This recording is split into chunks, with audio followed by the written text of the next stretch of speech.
The most important thing to remember is that the misleading nature of statistics is best summarized in the phrase that there's lies, damned lies, and statistics.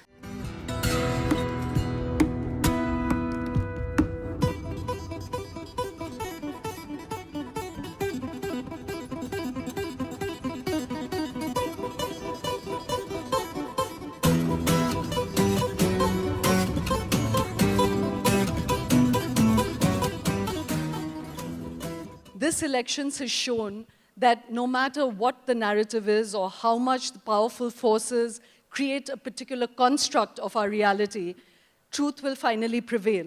And the most neglected aspect of our public lives together is what finally drove this election.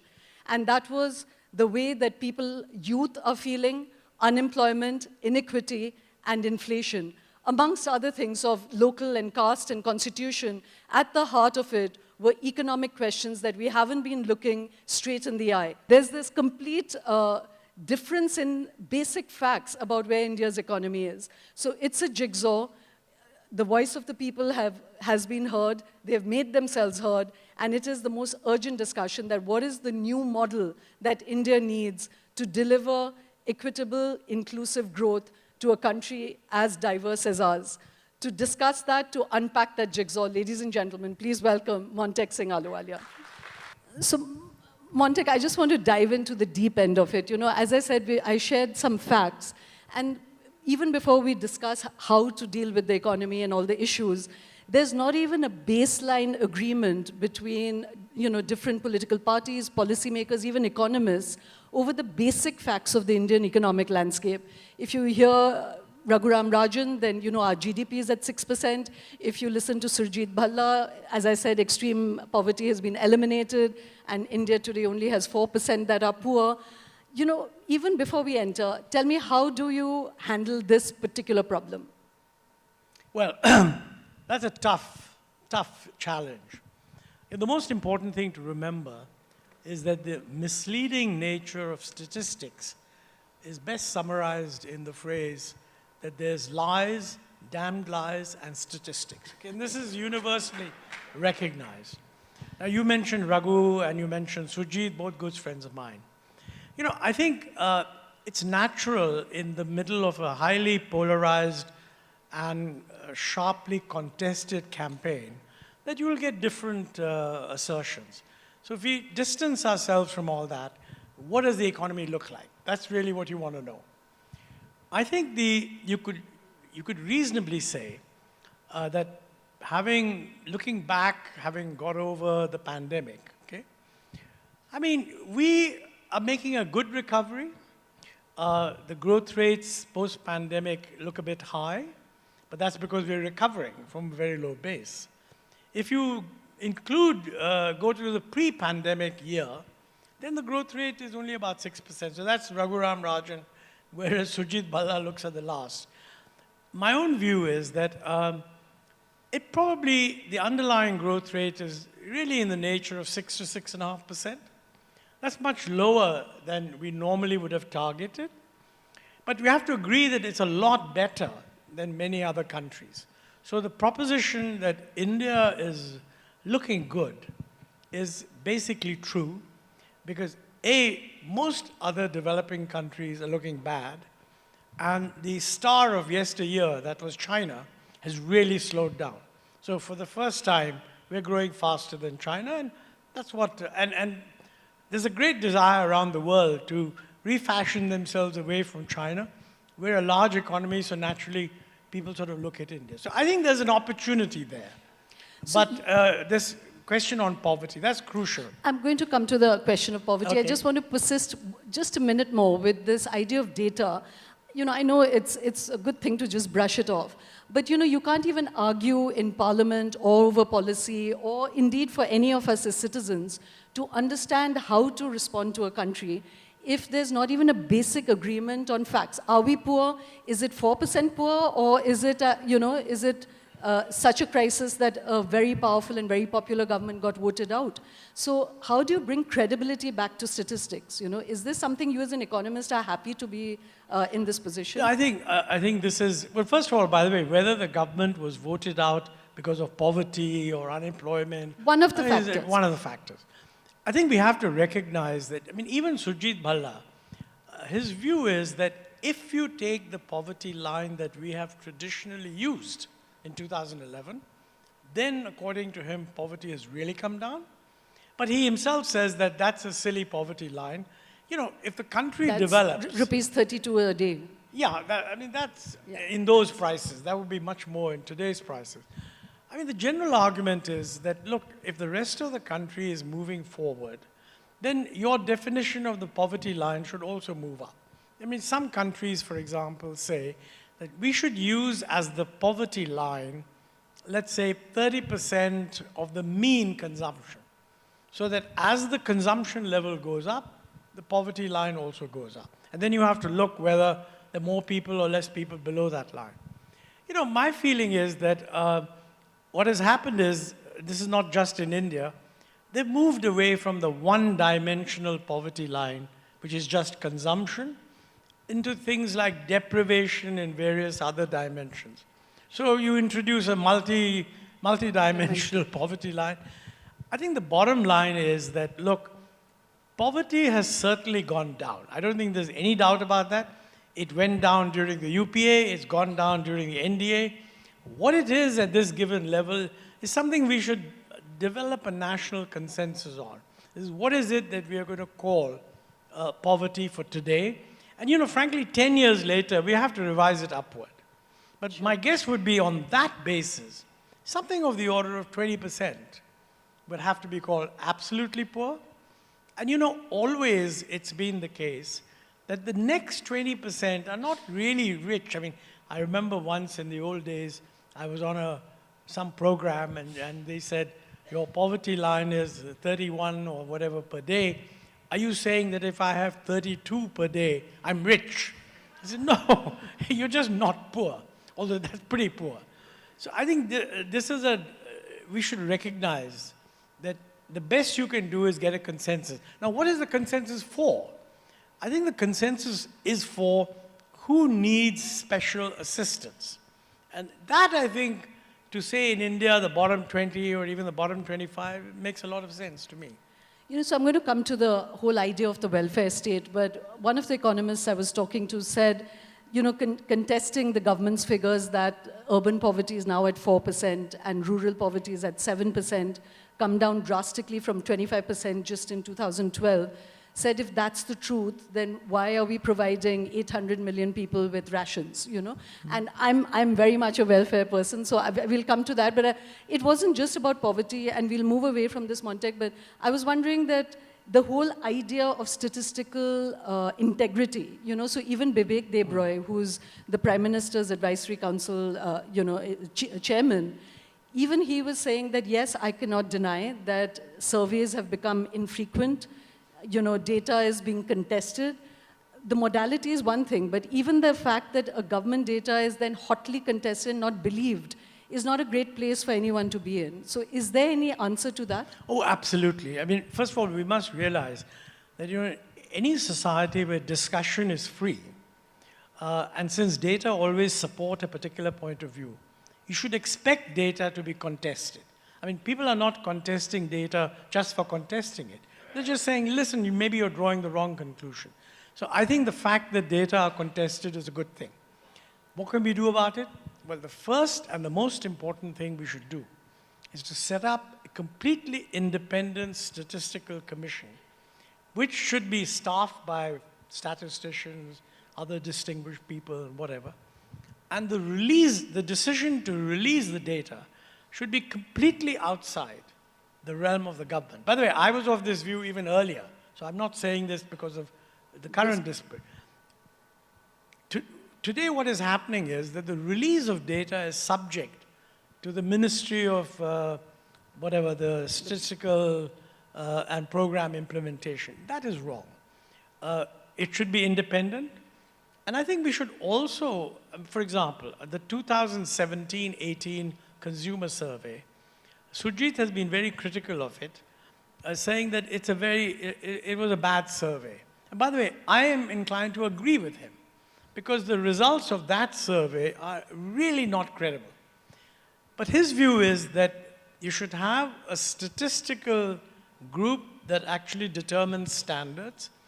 When a survey turns out to be visibly wrong, you should still publish it with a little appendage, a kind of an appendix or a covering note, saying this is absolutely terrible data, but we are obliged to release it. We're not going to use it for the following reasons, and the rest is up to you. Right.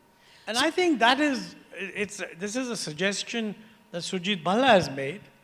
He's a former member of the Prime Minister's Economic Advisory Council, current Prime Minister's Economic Advisory Council. And I think this is good advice. Let me say that as we become a more important country, hoping to attract investment, as our positive story is sold by us and the government and all the business guys, etc., I mean, they would be hugely helped if people could answer the question, is the quality of Indian statistics good? And at the moment, I'm afraid the answer would be no.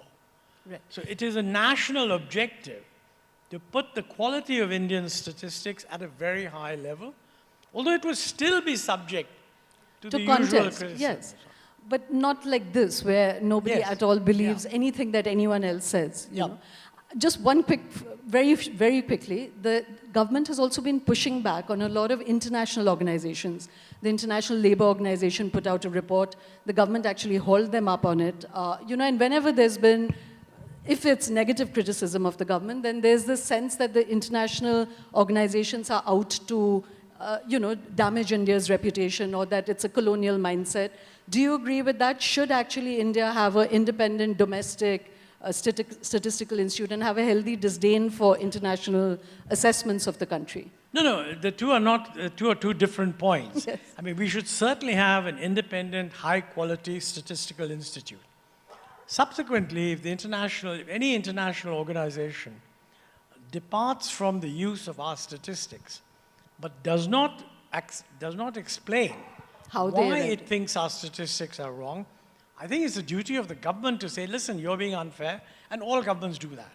Right. So that's not a problem. Sure. But if you don't have a high-quality statistical system, then it's very easy for people to criticize, saying, you just don't want to be criticized. So, the heart of this whole session and the issues at stake today is that the government is being sworn in. In this entirely complex scenario, when it's done many things right and some things wrong, what, in your view, have they got right? What have they got wrong? And what is the new mold that this government should really urgently do?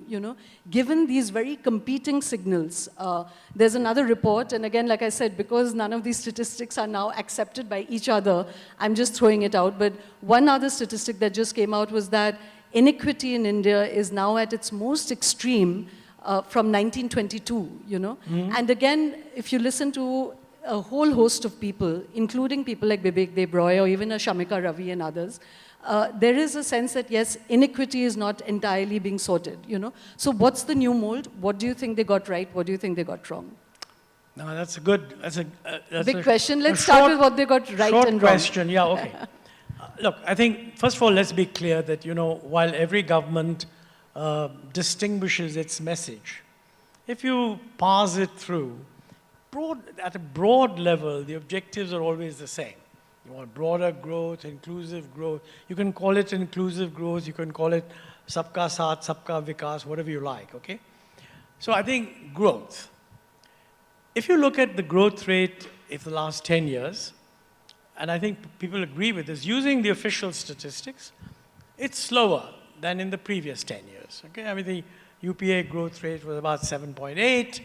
The current growth rate, including 23, 24, about 5.8 or so, okay? Now, the two qualifications you have to make. One is the UPA period was a booming world economy. So the argument is, listen, the world economy is it hasn't tanked, but it's certainly slowed down. So you can't expect the same growth, which is fair, I think. Second is, this is a period when you had COVID. which was a horrendous thing.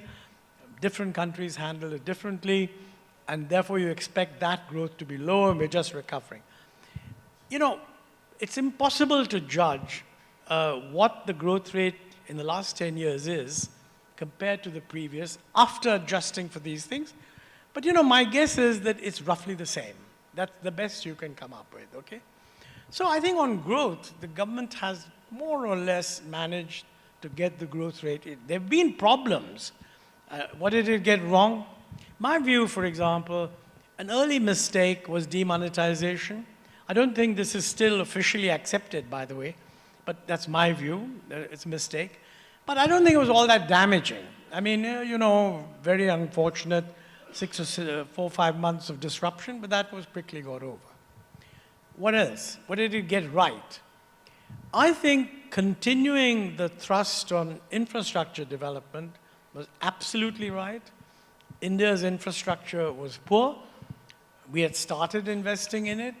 They've done more and taken it further forward. So I think I would give high marks on whoever's responsible for doing infrastructure. That was a good outcome. I think on a major reform was the GST, the Goods and Services Tax. Now this was recognized even earlier as a very, very important structural reform. The UPA tried very hard to get it done. It was opposed at the time, among others, by Gujarat when the present Prime Minister was Chief Minister. But I mean, to their credit, when they came in, they said, yes, let's get GST done, and they got it done. But you know, I feel that the way it's got done, it is not giving us the full benefit. I think everybody, even the government, knows what the faults are. And we've been constantly told that, look, we're going to fix this. In my view, this is the time to fix it. Because on this one, there is complete unanimity across the political spectrum. We've got far too many rates. We should have fewer rates. It will make it much easier to implement, make life simpler. So that's one issue. Another thing which I think this government has got right is, you know, building the digital infrastructure. Again, that's a continuation of what was started earlier. I don't want to harp on that, but give credit that it has moved forward quite a bit. And I think most people regard the extent to which digital payments and various other uses of digital stuff, including in the delivery of government benefits, I think they think that's a good result, and it has had a positive effect. So, Montek, I just want to come back to something which you kind of said, demonetization didn't create that much damage. And you're right on all these issues, you know, on the infrastructure, on digital, you know, even on the welfare matrices that the government has been pushing on piped water, housing, toilets, health. You know, there are many things that they've been focusing on, which is good. But come back to the crux of what we're talking about today is the unemployment, inequity, and poverty. You know, these are things which have had its voice heard. With demonetization, and again, across the board, there is certain acceptance that jobs are not being created at the level it should be. Self-employment in India is really the biggest employer, you know, which is the MSME sector, or even, you know, self-account holders. The precarious worker numbers are huge. There's still 80% of India which is completely in the informal sector. So, and MSMEs is just not doing well. You know, this is something which even Nirmala Sitharaman accepts. And it's also accepted that MSMEs is the greatest employer. Innumerable economists have said, Raghuram Rajan most succinctly, when he says that big companies, yes, you need it to generate profit and generate GDP, but big companies is great for GDP and for profits, but not for employment. So how do you deal with this whole MSME sector? You know, and when you're saying demonetization, very important. You know, if you go back to every single finance minister in the last 50 years, they've all emphasized MSMEs. It's a somewhat empty slogan. The real question is, if you want to help MSMEs, what do you do? Because I think everybody agrees we want to help MSMEs. This is where I'm coming back to what the last point I was going to make, where I think the government has got it wrong. And that is, I think we've reversed our trade policy. I don't want to go into it too much, but you know, since 1991, through successive governments, including the Vajpayee government, we lowered customs duties. the logic of lowering those customs duties was that high customs duties make Indian industry inefficient, and they especially make the medium-sized industries inefficient, because they bear the brunt of the high cost of production that is caused by high import duties, okay? Now this is where my view would be, sorry, let me step back. Some people think that the MSMEs are hurt because we are following an open policy. We were following. And that's why we should reverse this, which we did from 2017. And this is not just me. I mean, you know, Arvind Panagriya, who was the head of Niti Aayog, and he's now chairman of the Finance Commission, he has gone on record as saying this is the wrong thing to do. Increasing protection is bad for Indian industry, and I think it's bad for Indian medium industry. Now, I don't think people agree with that. If you talk to people in the medium, we haven't persuaded the middle and small, medium, micro, MSMEs, micro, small, and medium. Frankly, it is true that, you know, 80%, et cetera, of the employment and so on. The fact of the matter is, we have too many people employed in what is called micro industry. That is actually a sign of the weakness of Indian industry. If we were to structurally change and become effectively a more modern economy, it's the medium industry that should expand, occupying the space of what is currently being occupied by micro industry. You know, when the GST came in, this was an issue. They said formalization. Formalization really means that those small-scale industries that can comply with the GST will do better than the little ones that can't. But you know, if you do an analysis of India versus the whole world, we just have too many people in small industries which do not have much of a chance of becoming productive. Now that's a nasty, it will be, if you have some small, I don't think you have micro industry representatives here, but if you did, they would object to that. And I think we should discuss this. But Montek, there again, you know, I think sometimes, and especially not being an economist, maybe I hear it with the layman's ear, that people say, oh, there are too many people in agriculture. There's too many people in micro and medium. Yeah, that's true. But big industries are not really employing people. Yes, that's You've also had jobless growth in all these years. So it's a massive conundrum, you know, and right now it's a fascinating statistic, and again, it's a contested one, but that graduates are a huge percentage of the unemployed, you know. So you have unemployability and unemployed, you have underemployment, you have all of this, but like you're just saying it, that oh, MSMEs are too big an employer, agriculture too big an employer, but what are you going to do? What is the new construct? I'm not saying they're too big, I'm just saying you're saying too many people in this sector. Not in the small and medium, but in the micro. Look, internationally, micro is a place where you start. You come in micro and you run a system in which if you can't become small and medium, you die out. We are running a system in which you don't die out. You just stay there at very low levels. Now, if you're willing to accept those very low levels of productivity, then you're going to have all the poverty you're talking about. As you say in agriculture, it's exactly the same.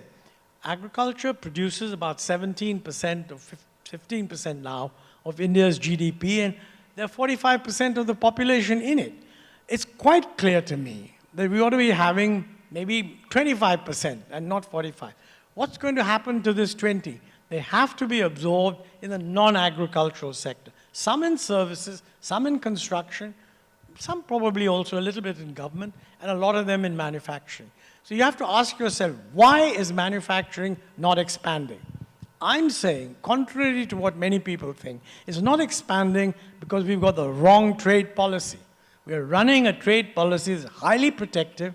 It's the large industries, by the way, that benefit from high tariffs. And their products are used by the middle industry. So these guys have actually, I mean, this has been there for the last 30 years. They become lobbies to maintain high tariffs so they can sell their products at high prices. And the guys who buy those products are the small-scale fellows. Montek, I'll come back to the trade policy. I just want to stay a little bit longer with this, because I think it's a really thorny question, and we are kind of just batting it around like musical chairs.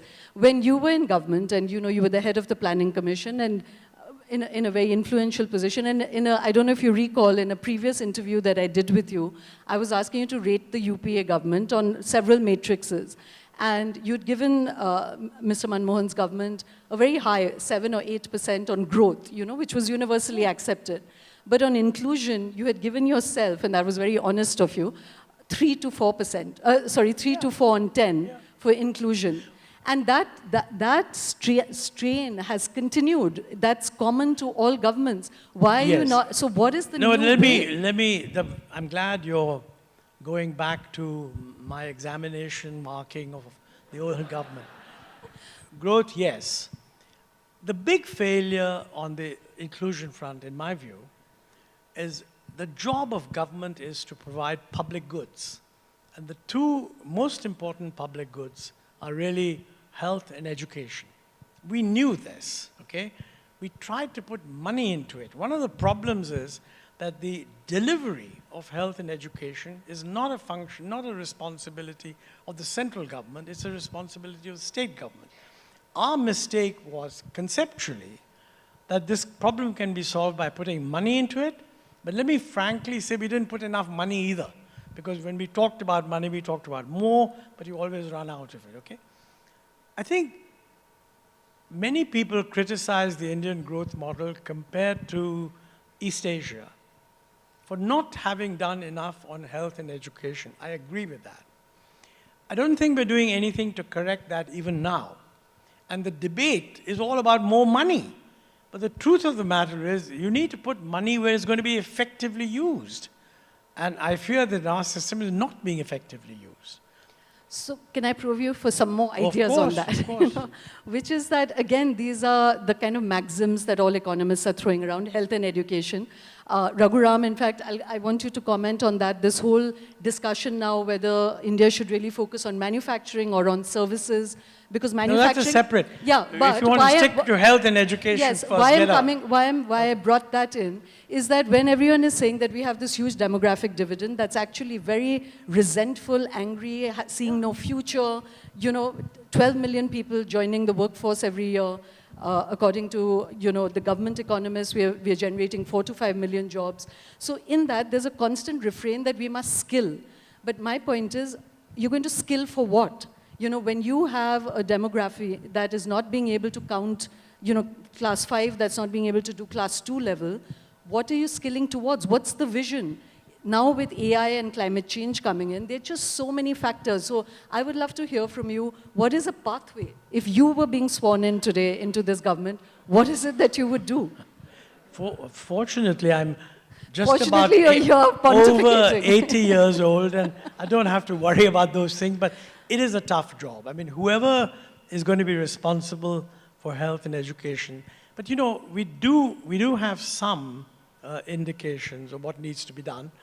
For example, and this even we knew that, look, you should devolve responsibility to the panchayats and the nagar palikas. Certainly don't centralize the central government, but don't even centralize the state government. It's not generally realized, by the way, that India is hopelessly centralized compared to East Asia and even China.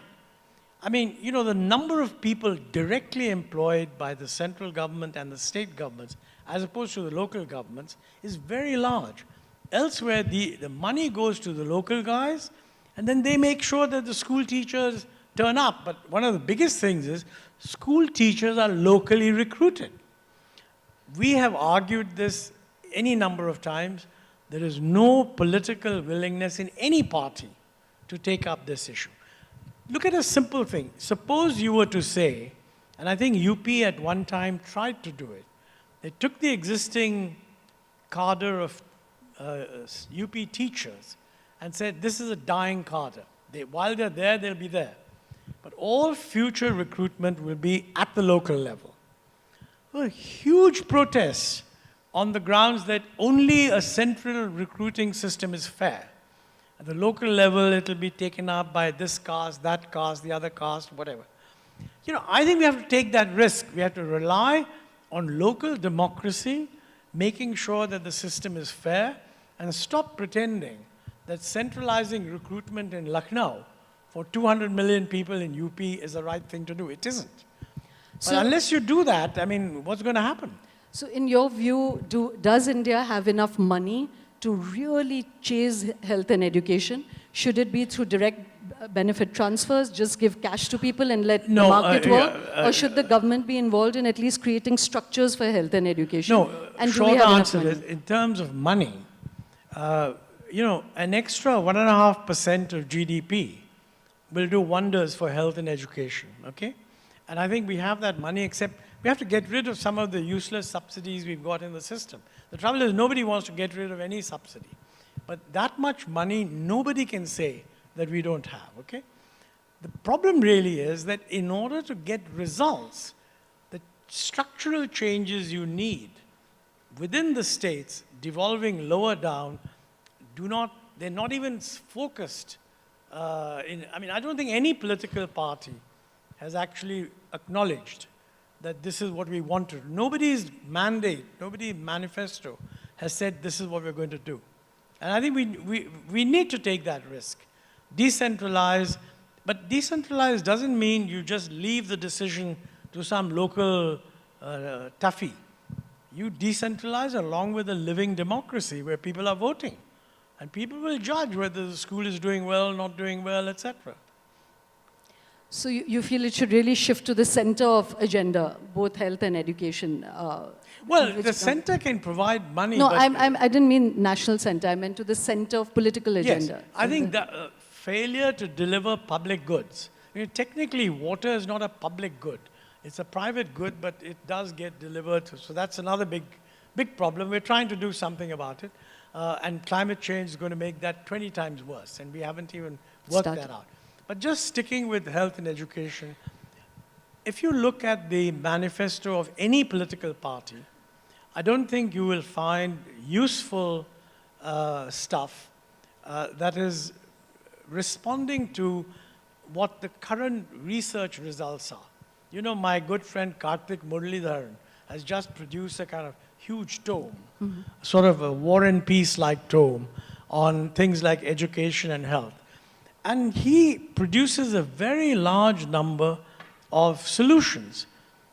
But those solutions are not easily accepted. I mean, for example, what he says is that, you know, before you recruit people into the teachers category, you can recruit them initially on contract. And then sort of as and when, depending on their performance, make them permanent. You know, to my mind, if the fact is that teachers are not attending class, it's not a bad thing to do. But nobody is actually willing to bite that particular bullet.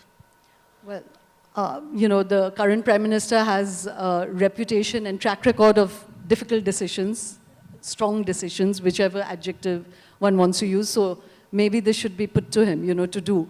But coming back to this whole idea of how do you generate both high growth as well as inclusion, there are two parts to it. One is the whole welfare infrastructure. And I wanted to ask you that this government and your governments have tried to, one, create a food security blanket. You know, when you were in power, there was a lot of resistance to the National Advisory Council, but both the NREGA and the Food Security Bill has actually kept India safe, you know, but there was a lot of political sort of pushback on that. Now, this government has continued with those, you know, cutting back here and there, but it's also tried to provide water, toilets, houses, you know, a good web of welfare benefits. But that is clearly not satisfying people enough because there's so much hunger for more. So what other paths can redistribution take? When there's so much profit being generated, the RBI has just given 211 crore extra to the government. So, you know, the economy in some sectors is doing really well, but how do you redistribute it? No, I think this is, the issue of inclusion is quite important. I mean, remember, a 6% growth rate is not going to generate much employment. So one of the essential things that the new government should be doing is making it clear what is our target for the next 5 years or 10 years. And you know, if we believe in Viksit Bharat, we want to become a developed country by 2047, which is a good target, then most people will tell you you need an average growth rate of about 8% per year for the next 23 years, okay? And since we're going to become more and more of a middle to higher middle income country, normally your growth rate will decelerate, which means that if you have to average 8%, you should be targeting 9% for the next 10 years, and then going down maybe to 7 in the subsequent. So you need to work out, are you in a position to do that? What does that require? And no doubt Niti Aayog or whoever No, let's not give it to Niti Aayog. You're here with us today. Well, I mean... Tell us how to get there. I mean, okay. What would you do? What are the new drivers of growth you would pursue? In my view, you're not going to have it unless you have a categorical acceptance that this growth is going to come dominantly from the private sector. Okay? Public investment is important, particularly infrastructure. But the big problem at the moment is there isn't private investment taking place. Now, one reason a lot of people say is that, capacity utilization is going up slightly. It's only 75%. It's only when it's 80% that these guys will think of investing. So you give them another year. But we need a very good examination of what do we need to do to reassure more private investment to come in. Now, in my view, what I said about trade policy would be a very positive thing. Because look, around the world, let me step back. What is the government saying on trade policy?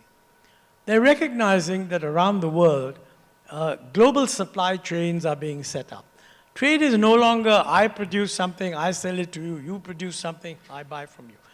It's a complex chain where goods are produced and sent to other places, a little bit turned, come around, assembled, and all that. Government has said, we want to join the global supply chain. In my view, this is absolutely correct, okay?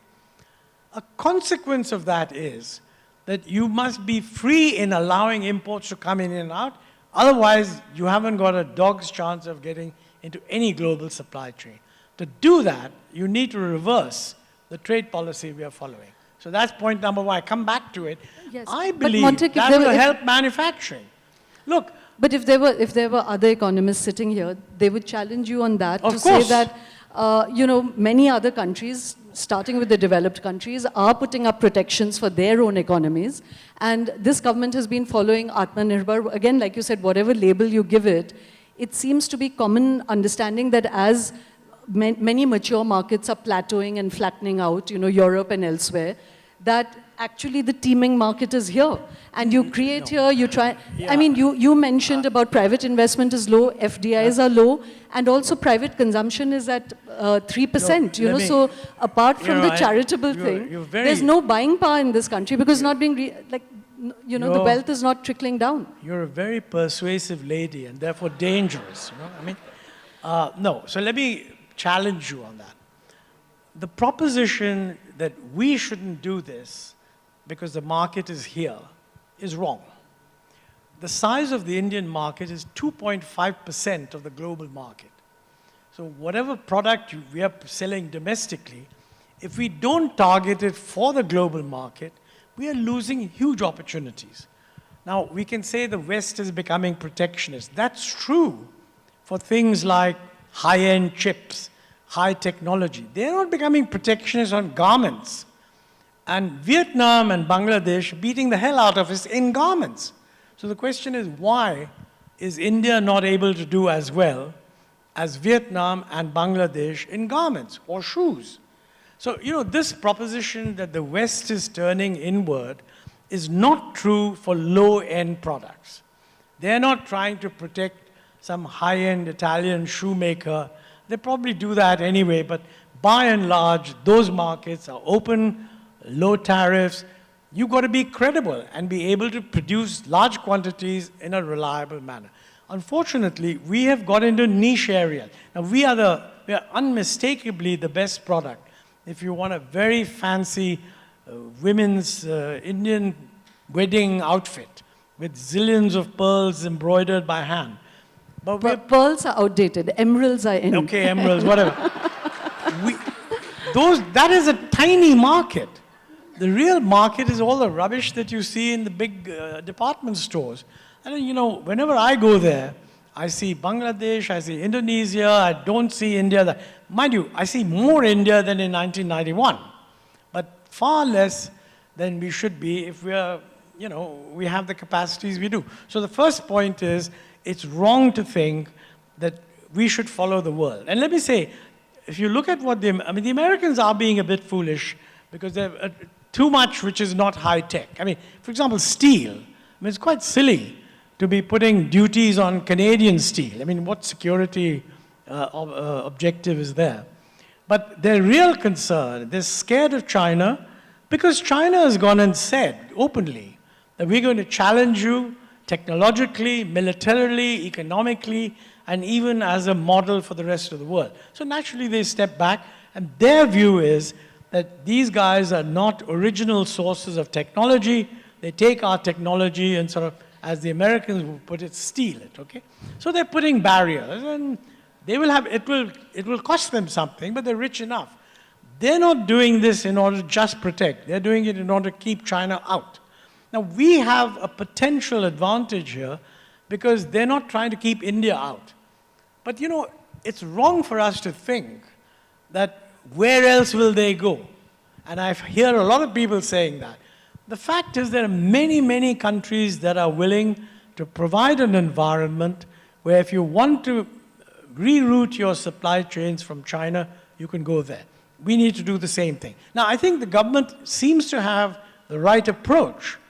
But the bottom line, what I'm saying is, if we don't open up our trade policy, it's not going to work. And secondly, and this is another point, you hear a lot of talks about FTAs.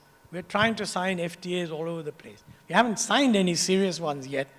And the problem always is that today, if you want to sign an FTA, those guys want agreement on, not just on tariffs, but the underlying standards. We have historically taken the view that this is not the job of trade policy. But I think we can't get away from that. And we should be willing to sort of say, okay, as far as exports are concerned, we are going to meet these standards.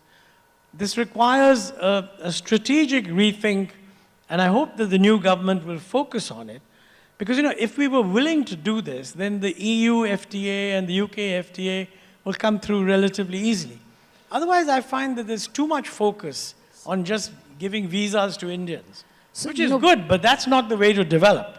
So we're going to run out of time, so I just want to ask 2 or 3 very quick questions. Okay. One is that there's been this argument, again, between, say, Raghuram Rajan and the government and, Nirmala Sitharaman about the model and path to growth. Raghuram Rajan has been saying that manufacturing is not it. It's an old-fashioned idea, and you have to break that mold and focus on services. And he says because there's climate change, because markets are plateauing out, etc., and because services is really where our demographic dividend can really kick in. Where do you stand on this argument? Good. I don't agree with Raghu. I should send him an email saying I have dared to disagree with you. He's a good friend. I don't agree with Raghu that we shouldn't bother about manufacturing. He's absolutely right that our comparative advantage is in services. And that's evident from the fact that God knows how many global capability centers have been set up in Bangalore, employing high-end engineers in companies like NVIDIA and all the top guys, okay? But the fact is that if we are going to reduce 45% of our labor force from agriculture to, let's say, 25%, that's a 20 percentage point of the labor force that has to be absorbed elsewhere. There is no way that that can be absorbed in high-end service. That has to be absorbed in manufacturing. And after all, if we are growing, our own manufacturing demand will grow, but we should not put this in an Atmanirbhar platform, because we should recognize that the market for low-end manufacturers is global and it's open. And in my view, we should have joined RCEP. Yeah, so we are only 2% of world exports, so there is space to absorb, Yes. India's whatever we produce. But I just want to come back again, Montek, because we are talking in the context of the election, that how do you increase buying power in this country? So it's not just, there's the whole absolutely fundamental chivalric, national idea that you cannot have 80% of your society, struggling while the top 1% keeps growing. That's just not plausible. That's there. But even if you look at it selfishly, buying power has to increase for all these constructs of a demographic dividend and the next big economy to kick in. How? And that's why I want to pin you down. Yeah. What are the 3 things you would do contiguously to make this happen? I've so far avoided saying anything about inequality, which you asked me to, and I think this is the time. I agree with the view that inequality has increased. All the international evidence also suggests that around the world, inequality has increased. Elsewhere, they've countered this through fiscal transfers, fiscal policy, government, and that's what we need to. That's what inclusive growth means. You don't choke off the growth, but you recognize that if you leave it to itself, it'll be unequal. And things like AI, etc., will only increase that inequality unless we do something about it, okay? So that's what we need to do. Now, exactly what do we do? Well, I think a huge amount can be done to make it easy for business. People underestimate the extent to which our procedures are deliberately business unfriendly. I don't mean by this government, central government alone. Central government has done quite a bit of cleaning up. Almost 60% of the procedures that a businessman has to meet are procedures laid down by state governments. And it's a real problem that our intellectuals are not doing enough of a job to educate state governments that, look, whatever you want to say to the center, by all means, say it, and they do have legitimate ground. But for God's sake, get your own procedures fixed. I mean, the number of things which involve criminal penalty, things that are trivial. And a criminal penalty is a way of blackmailing businessmen. That, if you don't do this, I'll stick a criminal charge on you.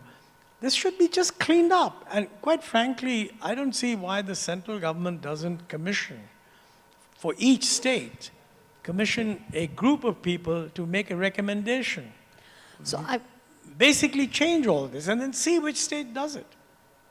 So I'm going to have to let you off easy, Montek. You haven't given us a mandate to Xanadu, which is what you were supposed to do. Like, tell us how to get there, the top 10 things that you would do if you were becoming Prime Minister. I have.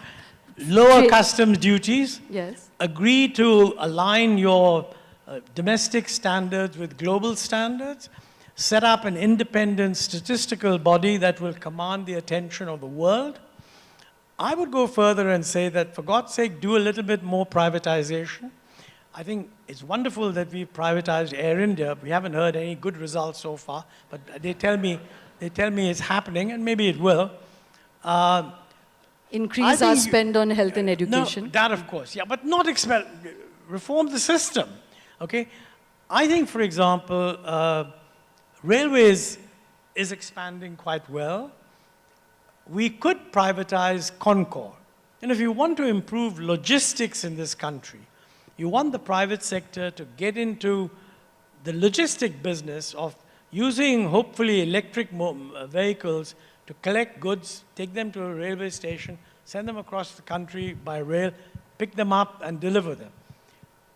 You will not get as much private investment in logistics as long as Concor, which is owned by the government, is also operating. So to give them a level playing field, just privatize it. It's completely consistent with what the government has said before, but it's not being done. Now, we are modernizing a large number of railway stations. I would suggest 10 of them should be left to be modernized by the private sector. If nothing else, it'll tell us whether they do a better. That's a lot of things. So when you say the private sector, are you comfortable with the kind of absolute centralization of the private sector that's been happening on these big projects? Let's put it, when you say centralization, you just don't like big. So you decide. I mean, if you want to rule out some categories and open up, that's fine, you can do that. But, let's be clear. We cannot expect to become a major country and just have a lot of MSMEs all over the place. I mean, some Indian companies are going to become large. I mean, you have that in the information technology sector. You have companies like L&T, Mahindra & Mahindra, et cetera, et cetera. So I think you don't want to create a notion that these lot don't have anything to contribute. No, they do. I think they do. I would say a major thing, I'm putting it down just for you to, in 2015, shortly after NDA 1, Modi 1.0 came on the stream, PJ Nayak had been asked to make a set of recommendations on banking reform. Now, recognizing that privatizing banks, public sector banks, will run into huge opposition. I mean, it shouldn't, but it will. The alternative, and this should be done, this can be done by fiat tomorrow.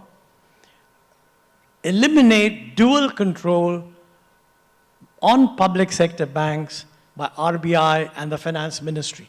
Let public sector banks be controlled only by RBI. That way, RBI will use the same criteria that they do on private sector banks, on public sector banks.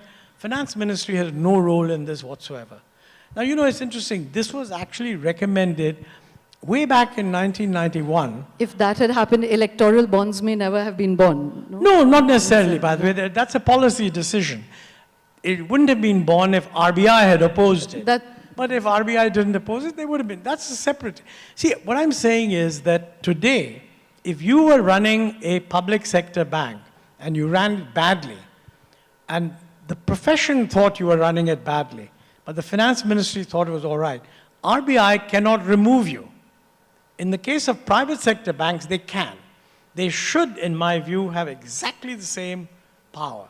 And the other side of that coin is get the babus out of it. Now, that's 11 points I've given you. Okay. All you have to do is get them done. I have to get it done. Yeah.